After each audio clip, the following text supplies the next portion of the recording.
Right now at 6 a.m., we were the first to report that Metro is investigating a murder after a woman was found dead. Parker Collins was first to the scene right near Rancho and 95, and Parker is out there right now, and Metro is actually just beginning to speak with reporters, and so let's listen in and see what they have to say. Received a call, homeowner arrived home and found a female, partially clothed, who appeared to be deceased in a spare bedroom.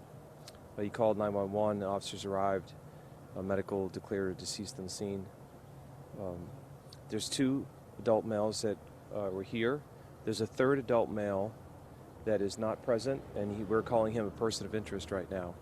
He's not been located.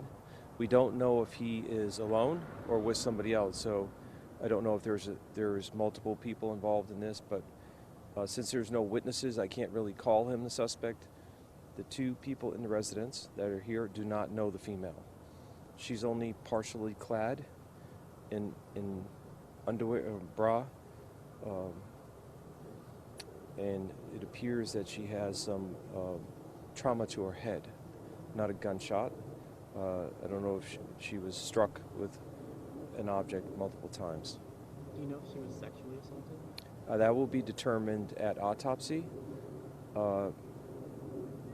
But that very, very well could be a sexual assault, yes. And the two men who were here, do they live in this house? Yes. And the woman did not live in this house? No, did not. And the third person also lived in this house? Yes, and he is not present, and that's why we're calling him a person of interest. He was here earlier, is what we understand, and he's an adult male, Hispanic, about 25 years old. We have not located him, haven't spoke to him. So we're working on trying to locate him. Not prepared to call him a suspect, but that could happen as soon as, in the next few hours if we can get a little bit more information. If you can look at the residence, there's what we call a converted garage, where the garage would be, and that, like an addition where it's closed off, that is the converted bedroom where the female is located. Is this kind of strange that the victim is found in a home that's not even hers, and the people in this home claim to not even know her? It would be a little unusual, yes, but we believe that the two men that were here are being truthful. They were very cooperative. Didn't appear that they were hiding anything. So the one who came home and found her and called, and then the other one was in the back room. He had gone to work and he was in the back room. She could have been in there when he came home, but he basically came home, worked, and went to bed. So. And did it just appear she had trauma on her head, or was there any signs of trauma anywhere else on her body? I don't believe she's been moved yet, but yeah, there appears to be quite a struggle that went on in that room, and she was struck with something. So we'll have to wait until autopsy to make the final, so they can actually go, into the cause and manner of death and make that determination. Okay, and how old is she about? We're saying about 30 would be an estimate. Possible Hispanic female, about 30. I mean, she could be white. I'm not sure. It's hard to say.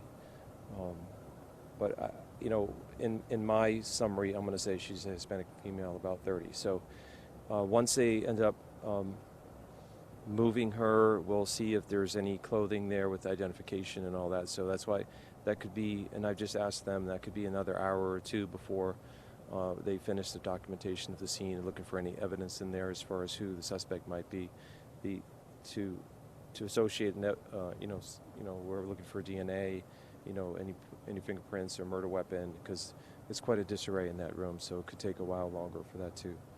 So that's what I'm waiting for also, to see if there's any identification and what maybe we can determine who she is and if there is a relationship or prior relationship.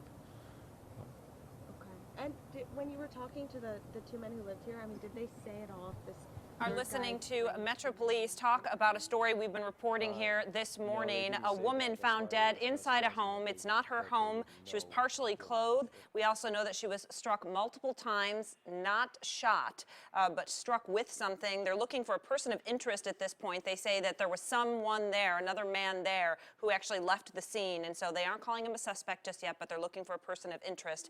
And again, they say the woman does not live there. And so that's where we're at in the investigation. Parker's going to gather up all those informations, and we'll go back to him live in just a little bit. But now we want to get over to